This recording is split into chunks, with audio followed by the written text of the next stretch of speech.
मध्य प्रदेश के क्रूज घटना के बारे में आपने सुना या नहीं? इस घटना को सुनने के बाद रोंगटे खड़े हो जाते हैं। आप बताइए, पानी का रंग कैसा होता है? आप कहेंगे पारदर्शी होता है, नीला होता है। लेकिन मध्य प्रदेश के जिस क्रूज में डूबने से एक माँ और उसके मासूम बच्चे की जान गई, जरा सोचिए कि उनके आखिरी पल में उन्हें पानी का रंग कैसा लगा होगा। काला, भयंकर काला, खौफनाक काला। कल्पना कीजिए उस बेबस माँ की जिसके हाथ कल तक अपने बच्चे को सुलाने के लिए, प्यार से थपकी देने के लिए उठा करते थे, वही हाथ पानी में ऑक्सीजन के लिए आ रहे थे। बच्चा अपनी माँ से लिपटा रो रहा था, माँ मुझे बचा लो, मुझे बहुत डर लग रहा है।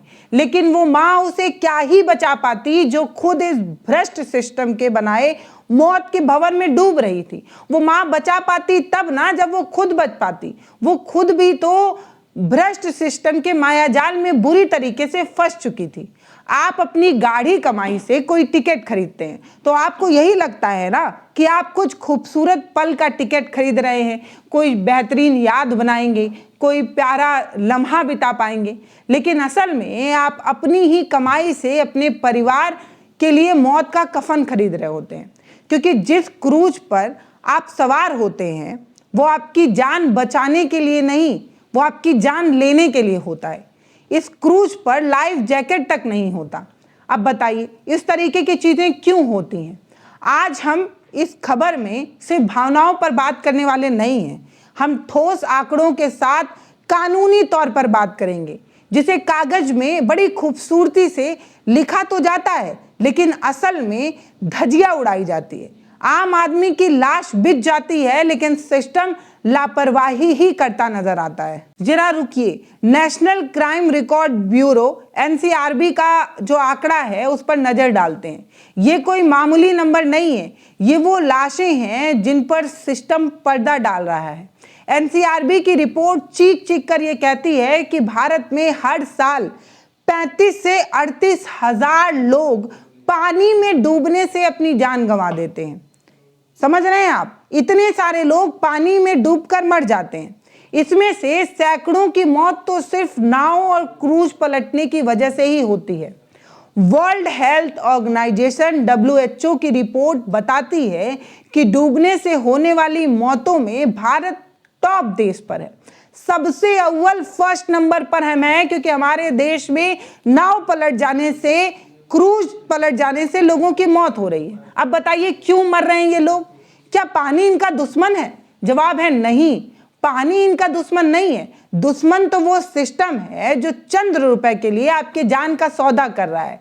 ई कॉमर्स वेबसाइट और बाजार में तमाम ऐसे सेटिस्फाइड लाइफ जैकेट जो है उनकी कीमत 800 से 1500 रुपए के बीच है। एक लाइफ जैकेट बमुश्किल मिलेगा तो 800 से 1000 रुपए, बहुत उड़कर 1500 रुपए तक आता है। क्रूज का मालिक करोड़ों रुपए खर्च कर सकता है और खरीदता भी है, करोड़ों रुपए खर्च करके एक क्रूज खरीदता है। वीआईपी मेहमानों के लिए महंगी शराब और खाने का व्यवस्था भी कर लेता है, तब इसके पास पैसा भी हो जाता है। लेकिन जब 1000 रुपए की जैकेट खरीदने की बारी आती है तब इनका बजट कम हो जाता है, इनके पास पैसा ही नहीं बचता है। यानी इस देश में इस सिस्टम ने एक माँ और उसके बच्चे की जिंदगी की कीमत 1000 रुपए से भी कम आकी। अगर 1000 रुपए भी आकी होती तो लाइफ जैकेट क्रूज में होता, लेकिन उससे भी कम थी, इसीलिए एक माँ और उसका बच्चा अब इस दुनिया में नहीं है। अब आप पूछेंगे कि क्या इस देश में क्रूज और नावों के लिए कोई कानून नहीं है? जवाब है, बिल्कुल है।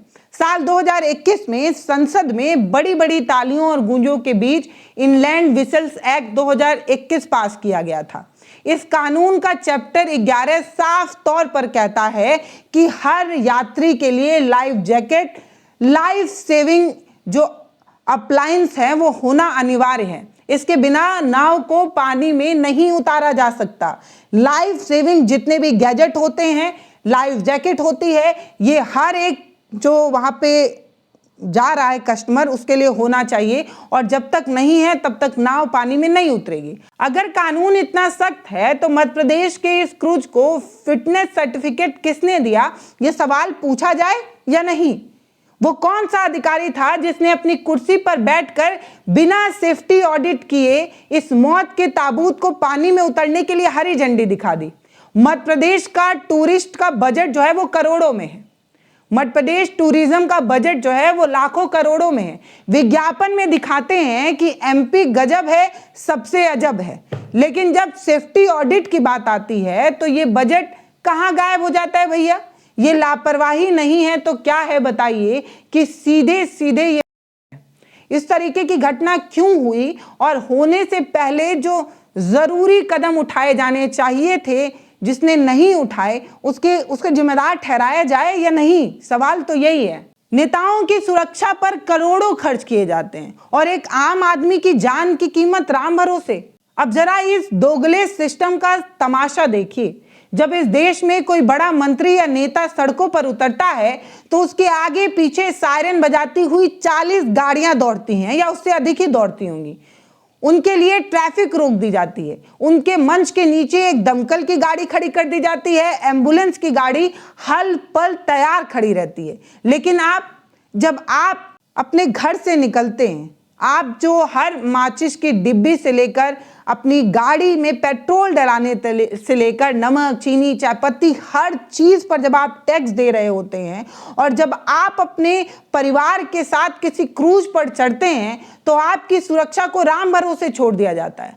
आप और हम जो टैक्स देकर इस पूरे देश को चला रहे हैं उसकी जिंदगी राम भरोसे है, राम भरोसे। ना कोई गोताखोर है, ना कोई रेस्क्यू टीम है, ना कोई लाइफ जैकेट है। पर्यटन विभाग के वो अफसर जो मोटी तनख्वाह लेते हैं, क्या वो अंधे हो गए हैं? उन्हें दिखता नहीं है? उन्हें समझ नहीं आता है कि जो उनका काम है वो उनकी जिम्मेदारी है और इसलिए उनको तनख्वाह मिलती है? अगर इन अधिकारियों ने अपना काम ठीक से किया होता तो ये घटना ही नहीं होती। लेकिन ऐसी कितनी घटनाएं हो जाती हैं, हम किसी सिस्टम को कोस लेते हैं, किसी अधिकारी पर चिल्ला लेते हैं, लेकिन घटना फिर से हो ही जाती है। गुजरात का मोरबी हो या एमपी का क्रूज, सिस्टम की लापरवाही बार बार जाने ले रही है। अक्टूबर 2022 में गुजरात का मोरबी हादसा आपको याद है? याद होगा। 135 लोग झटके में नदी में समा गए थे। वहां क्या हुआ था? वहां हुआ यह था कि एक घड़ी बनाने वाली कंपनी को बिना किसी अनुभव के पुल का ठेका दे दिया गया था। कोई सेफ्टी ऑडिट नहीं किया गया, कोई चेकिंग नहीं की गई और अब मोरबी से लेकर मध्य प्रदेश के इस क्रूज के हादसे ने डेटा और पैटर्न बिल्कुल साफ दिखाया है। भ्रष्टाचार की नींव ऐसे ही तो रखी जाती है। टेंडर उन्हें ही तो मिलता है जो सत्ता के गलियारों में अपनी पहुंच बना पाते हैं।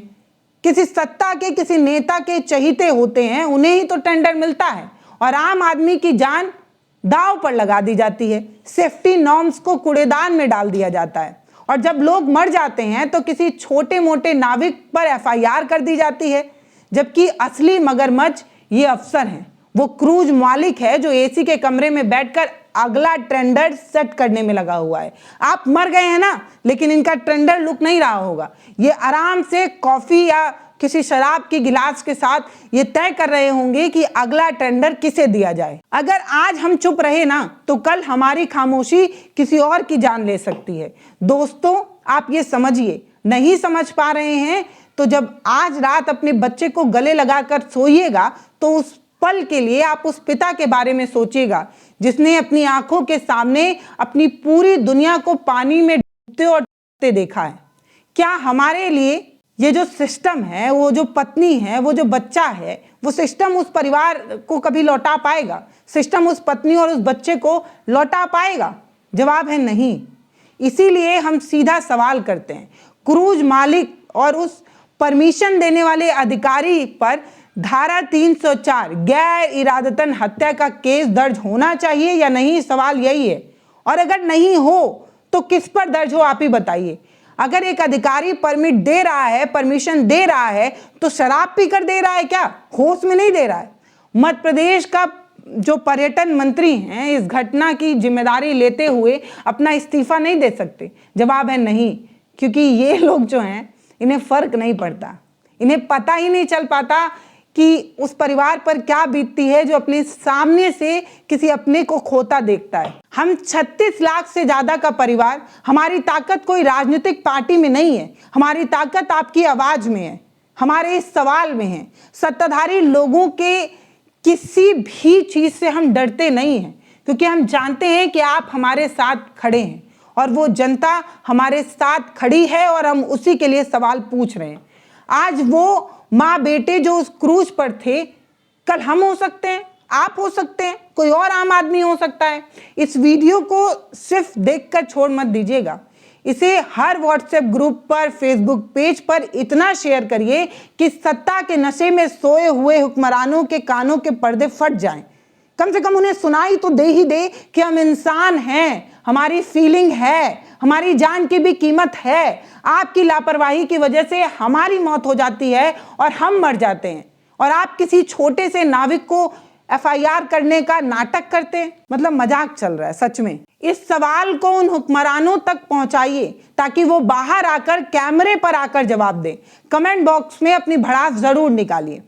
बताइए, उस माँ बेटे की मौत की असली जिम्मेदार आप किसे मानते हैं? उस नाविक को, उस क्रूज मालिक को, या पूरे सिस्टम को जो चंद रुपए के लिए हमारी सांसों का सौदा कर रहा होता है, हमारी जान के साथ खिलवाड़ कर रहा होता है? इस वीडियो पर अपनी राय लिखिए। बताइए कि आपको क्या लगता है कि आम इंसान की जिंदगी इतनी सस्ती क्यों है इन नेताओं, अधिकारियों और मंत्रियों के और इन अफसरों के नजर में? ये बताइएगा जरूर। बाकी नमस्ते, मैं पल्लवी हूं, आप भारत एक नई सोच देख रहे हैं।